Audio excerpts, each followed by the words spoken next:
खाली स्क्रीनवर तुम्हाला 2 व्हिडिओ दिसत असतील। एका सेकंदामध्ये एक कुटुंब नष्ट झाले, आपल्या डोळ्यासमोर एका पिढीचा अंत झाला। पुण्यामध्ये खूप भयानक अशा 2 गोष्टी घडलेल्या आहेत। पहिली म्हणजे तामिनी घाटामध्ये एक मुलगा वाहून गेला आणि दुसरी म्हणजे लोणावळ्यामध्ये चक्क एक कुटुंब वाहून गेले।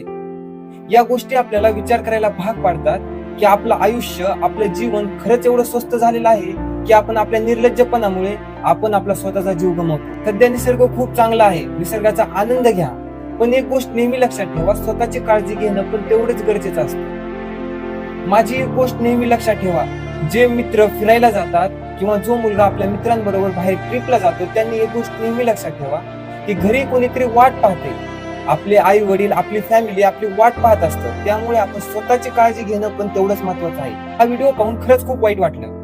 काल अशी न्यूज पण आली की अजित पवारांनी या वाहून गेलेल्या कुटुंबासाठी प्रत्येकी 5 लाख रुपये देण्याचं ठरवलेलं आहे।